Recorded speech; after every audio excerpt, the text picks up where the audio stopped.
Okay. Hello, everyone, and welcome to my very first Diva Devil and Angel podcast. I'm so excited to have my first guest, Connie Cecala. Welcome, Connie. Thank you, Kelly. Yay. A little history about Connie and myself. I met her in 2009, I think, right? We worked together, and since then, we've been ride or dies. Absolutely. Absolutely. I think she misses me every day, don't you? A little bit. Okay. A little bit. Well, I totally miss you too. The bad part about not seeing you every day though, is you used to give me so much advice. So much advice. Every morning. So many stories. Catch-up sessions, 8 a.m. in Robin's office.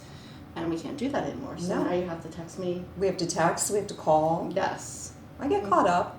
Yeah, but we definitely have been friends forever, and we'll definitely stay friends.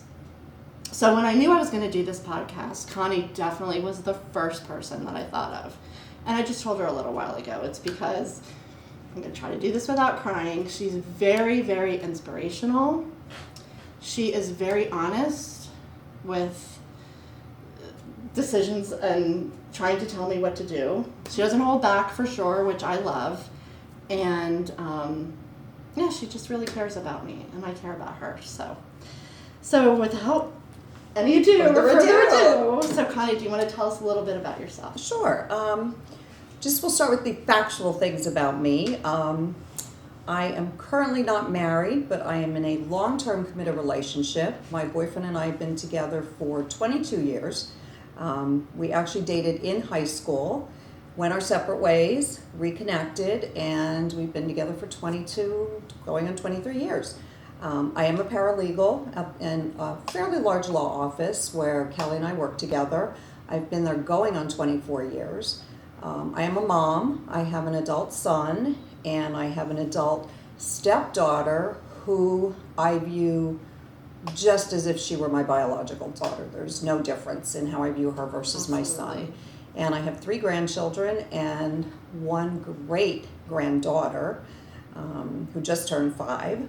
So that's a little about the factual side of me. As far as what I think my personality is, I think I'm caring. Fun. I think I'm fun. I think I'm intelligent. Oddly enough, I think that I am shy and a bit of an introvert when I first see you, get to know you. But once I get to know you, I am outward, I am sarcastic, I'm witty. Definitely sarcastic. And you need to know that about me to know my humor.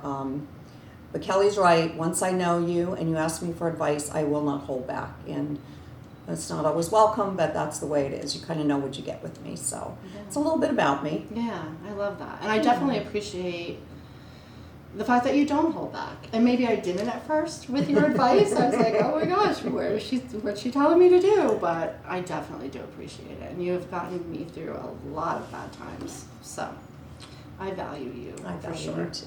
So what do you feel is the hardest struggle you've been through in your life? And what did you do to overcome it?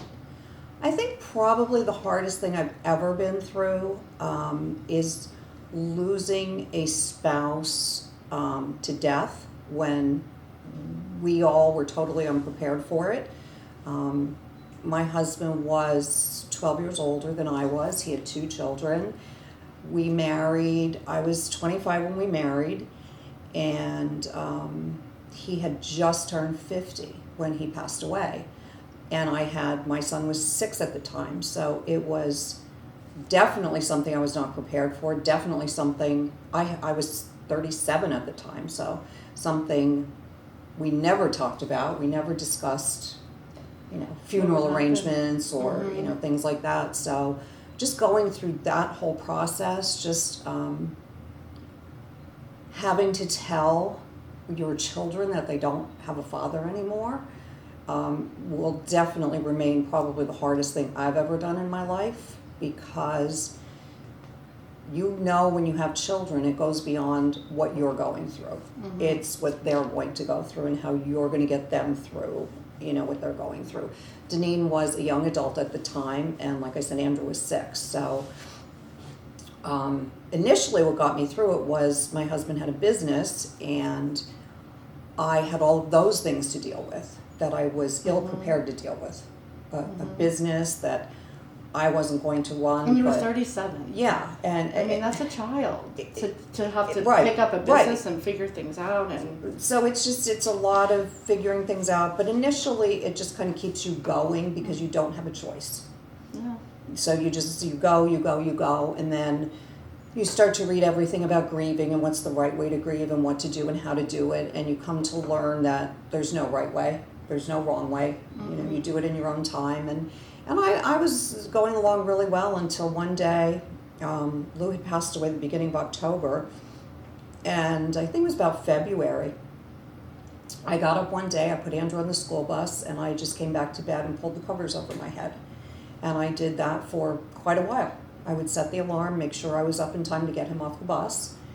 And after about, I would say 4 to 6 weeks of doing that, something just kicks in where you say, you know what, you can't do this anymore. do this anymore. And you have a child.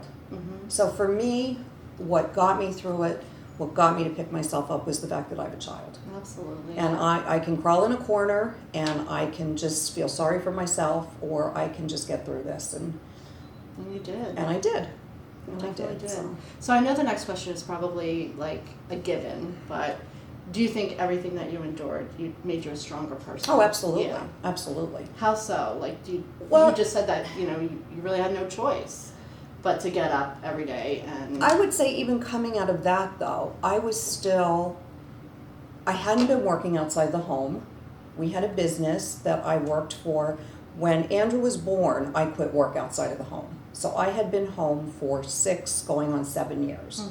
I worked for our business, which was out of our house, but it wasn't full-time. It was a couple days a week.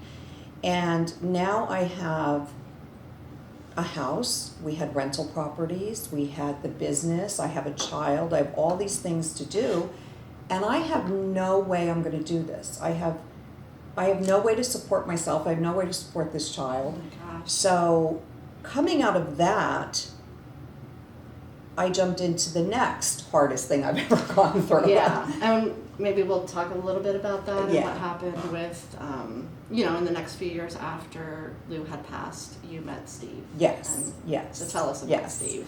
One of the things they always tell you, or what I've always heard, is when you go through something traumatic in your life, it doesn't matter, death, divorce, anything, take a year. Sit back, reevaluate, figure out what you're doing, get yourself together. If it means therapy, go to therapy. If it means counseling, go to counseling. If it means just figuring out on your own, do that. And a year seems such a long time, It but seems it's so not. long. It's not. And we had actually done a little bit of family counseling in the beginning because I was especially worried about Andrew. I didn't know how this was going to affect him. And I heard all those things. Right. And in the process, still in my mind was, I can't do this on my own. I can't do this on my own. How am I going to raise this child? How am I going to do this? I didn't have the self-assurance and the confidence that I do now. If you would have met that woman back then, you would not recognize her. She's not the woman that's sitting here today. And I went back to work part-time. This was October. I went back to work part-time in, I want to say about the June, July area of the following year. So we're only talking 8-9 months later. And within about a month after that, I had my first date with someone. And he was a stockbroker where I worked, and appeared really nice, secure, all of the above. And the part of me that was so insecure grabbed onto that. I understand And that. said, you know what, we started seeing each other, like I said, appeared really nice, normal, cared about me, cared about Andrew, and I sometimes ask myself today if I really did love him or if it was just hanging on to the security of it all. I get it. And we started seeing each other, and by December of that year we were engaged. And when I look at that now, it boggles my mind that I did that so quickly. Because you don't make decisions No, that way. Yeah, no, you're and not like I don't. I'm not yeah. impulsive like that. I don't jump like that. But again, you look back at things you've done in your life and try to figure out why. Yeah. Why did you do certain things, and why did those things happen to me? Like, what was the purpose? Because I like to believe everything that happens, good, bad, indifferent, It's for a reason. is for a reason, Yes. and we gain something out of it. A lesson. You learn a some lesson. kind of lesson. And I definitely know, looking back, why I jumped into it. It was all a security situation. And, Andrew was young enough that I wanted him to have a father figure. I hoped we could stay in our house. We wouldn't have to leave the house. And I know it's just a house, but it's security. It's what we knew. It's the only house Andrew ever knew.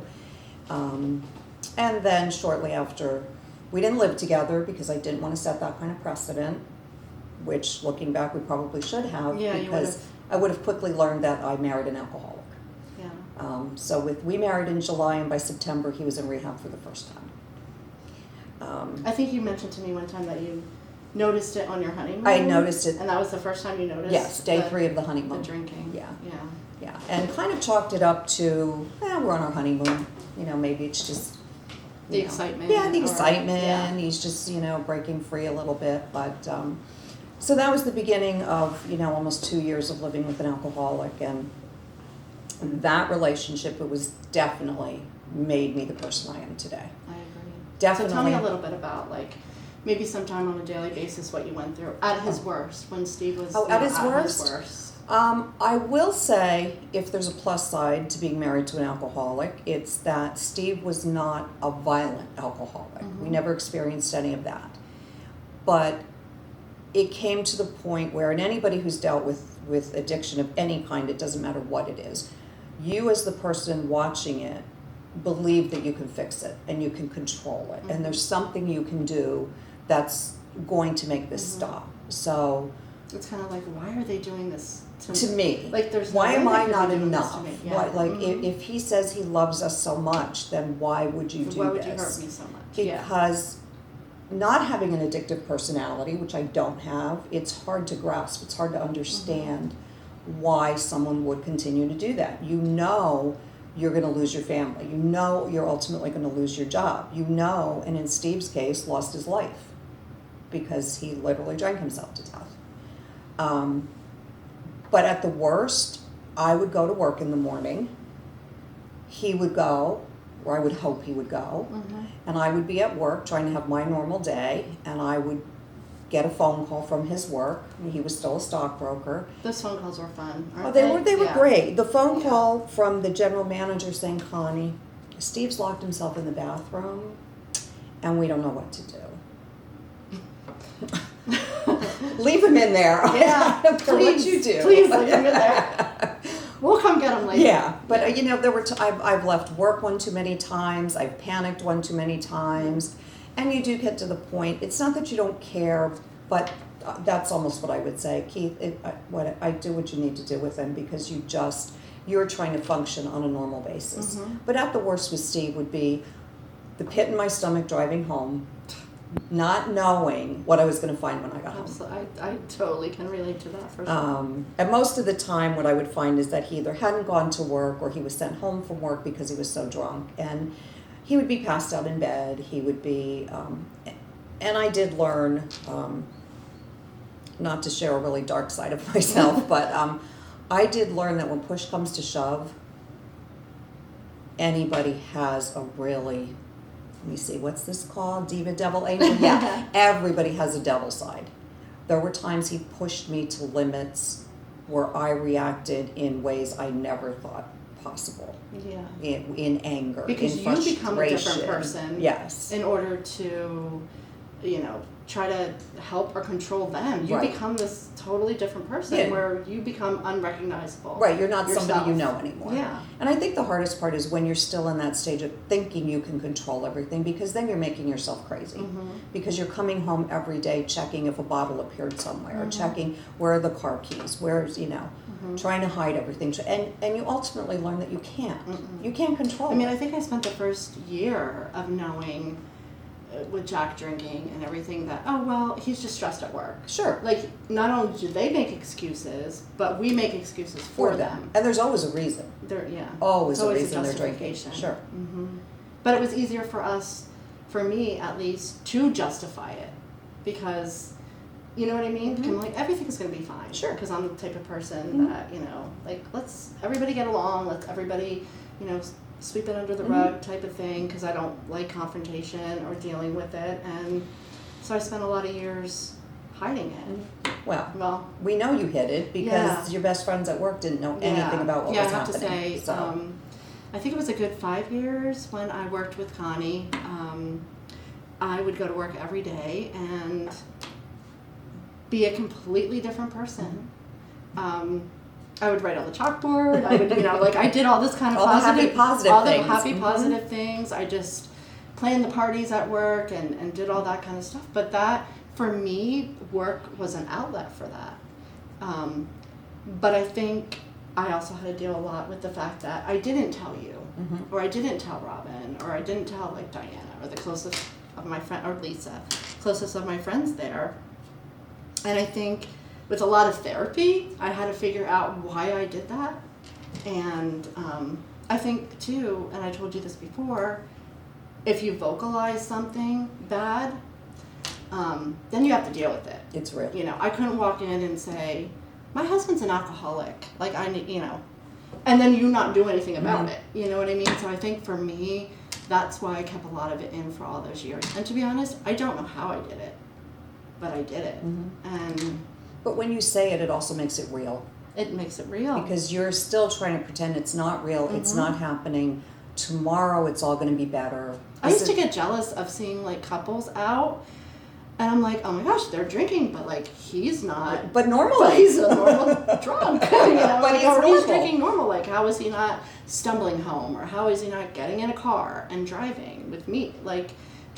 I used to get why can't we be like them?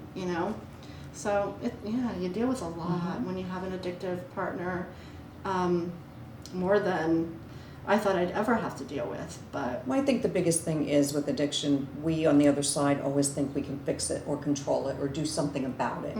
And you really start to learn it's not about you at all. No. And I think that's really hard in the recovery process for us. Right. To learn that it wasn't that you weren't good enough. It wasn't that you weren't pretty enough. Your meals weren't good enough. Your housekeeping wasn't good. It wasn't anything you did. Right. And for your children, it wasn't anything they did or didn't do.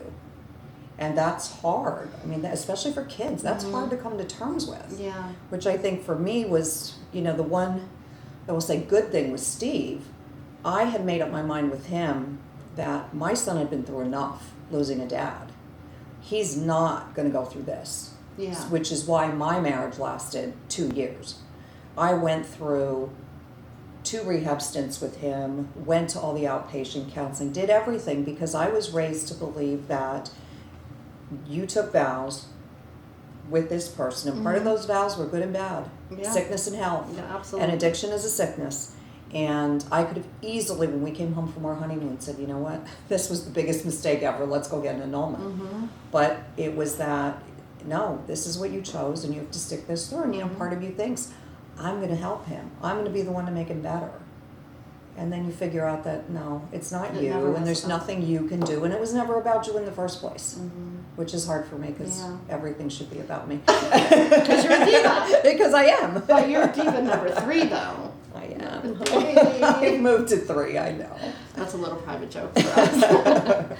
So, when you were at your weakest, did you feel at some point that you just weren't going to get through?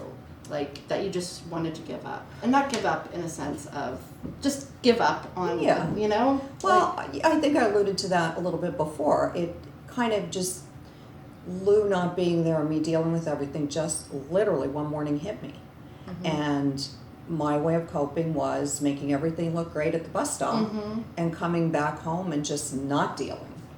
Just my way of dealing when I'm really depressed or really upset is sleep. Is not dealing. Is not dealing. So if you're sleeping, you're not thinking, you're not dealing. So that's the same way. I slept more and watched more Netflix than that's why I don't really watch it anymore, because it reminds you. It reminds me of coming home and just vegging out in front of the TV, watching Netflix, series after series, because then you don't have to deal with it. Right. And that's why I kind of don't do it anymore, because... Well, it's a trigger. Yeah, it's a trigger. It's a definite trigger. Yeah. Driving home was a trigger. Sure. Driving home from work. A normal person goes to work, drives home, everything's good, going home to see the family. Not for us. No.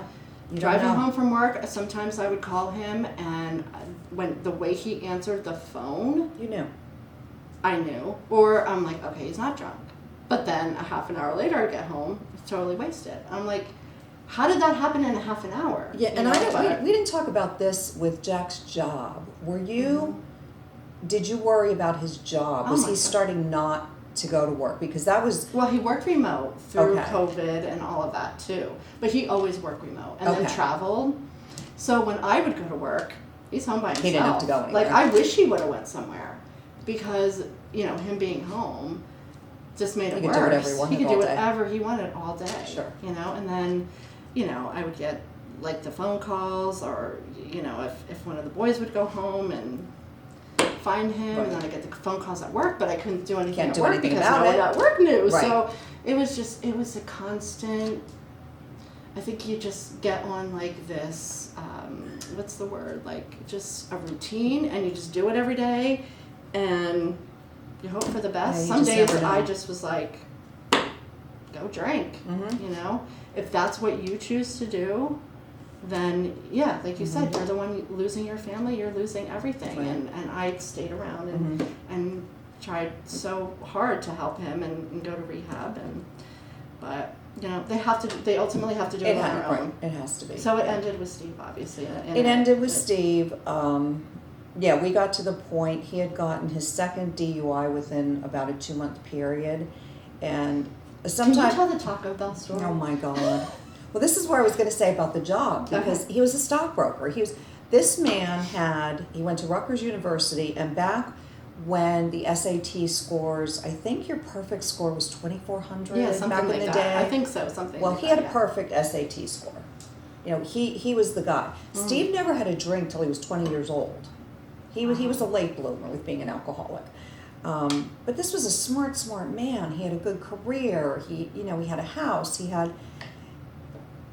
Whatever happened when he started drinking. But we got into that cycle where I never knew from day to day if he had a job, because I never knew what he was doing at work. Was he going to work? Was he drunk at work? Because then later it was he kept vodka in his desk drawer. He kept vodka in his briefcase. So he would get sent home from work sometimes because he was drunk. Yes. And of course they had to do all the rehabilitation with him through work.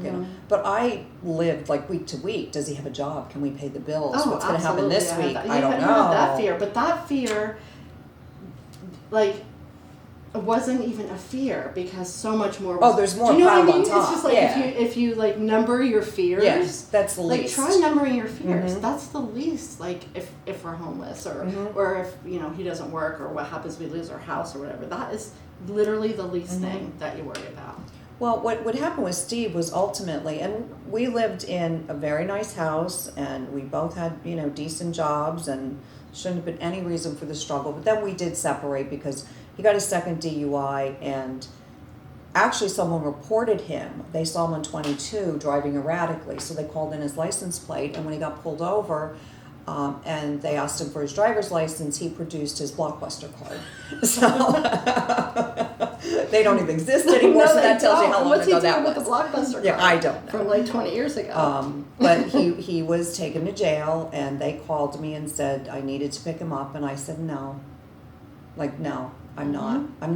I'm done. I'm not. That's it. And that was the last. Fortunately, he still had his townhouse. He was renting it out, actually, to a friend of his. And I called this friend and I said, you're getting a package dropped off at the door tonight. and that package is going to be Steve, because he doesn't live here anymore. But he went, and at that point he had already lost his job with Dean Witter, who was Dean Witter at the time. And then he was gainfully employed at Taco Bell. Wow. And he went from being a top dollar earner at Dean Witter to getting fired at Taco Bell because he was caught drinking out back by the dumpster one too many times. Oh my gosh. So, and they say that's rock bottom, but it wasn't for him. That wasn't even his. It wasn't for him. I remember, like, when I went to an Al-Anon meeting, they would talk about rock bottom, and when your partner hits rock bottom, and there's no such thing as rock bottom, because there's always more. There's always under, and well, because what we look at as rock bottom, they don't even. You're look like at that. It can't get worse. Like, worse. It cannot get worse. How much more can you do than this? It does get worse. And it does, and you can't imagine that it gets worse. But I think being fired from Taco Bell should kind of be it, but it wasn't. It wasn't. No, because all they care about is the alcohol and getting the alcohol and. But like you, I separated in July and started the job at the law firm in August. Nobody knew. I didn't say a word. In the meantime, I was his power of attorney. I was making sure all his bills were paid. I was making sure he was alive, basically. And I was like you, going through all of that. I was at a new place. I wasn't going to share this story with people. Yeah. So I was doing the same thing. I was coming into work with a smile, like everything's fine. And I think a lot of people do that. I don't think so many. Yeah, I don't think we're special that No. way. I mean, I think a lot of people, like, and that's mainly why I kind of wanted to do this podcast too, because I think everyone has a story, and you can look at somebody and think that everything is good with them, and I mean, even you guys would joke about my family, which is weird, you know, the perfect Banberries, you know, and it's not. Everybody has it's something. Not. Everybody has Everybody something. has a story, and everybody goes through stuff. So, like, I'm hoping with this podcast that we could talk like we are now, and maybe somebody can hear and maybe have some suggestions with how to deal with things. So what, and speaking of that, what would be the best recommendation you could give someone dealing with a toxic relationship, not even alcohol, but alcohol fueled and anything? I would say, and I know this is really, really hard, but definitely what I've learned is once you've kind of given it your all and you've done what you think you can do, and without putting yourself in harm's way. If you're in a situation where you're in harm's way, you need to go. There's no reason to stick it out. There's no reason to try to help that person get better. There's not. Your physical well-being is the most important thing. And if that's happening, then you need to get out at any cost. I know some people don't have that support system, which is really sad. But I also think that once you've put in everything you can put in, and even though I was with Steve for 2 years, I really felt like I did everything I could do. And part of it is you have to have your own sanity and you have to have your own life. And leaving yourself open to that and thinking that that's the best you deserve is just, it's not life. Life is, it's so cliche, but life is so short. It is so short. I say that. That to look around when you're 70 or 80 and say, you know, I've spent my last 50 years doing this, it's it's not a good life. It's just not. So I would suggest to anybody, do what you can, but you have to get to a point where you've got to look out for yourself. Absolutely. And whatever it is, whatever support system you need, whatever. And don't turn away your family or loved ones, for sure. You can't do it on your own. And believe it or not, there's light at the end of the tunnel. Like, it will get better. Didn't you? I said it.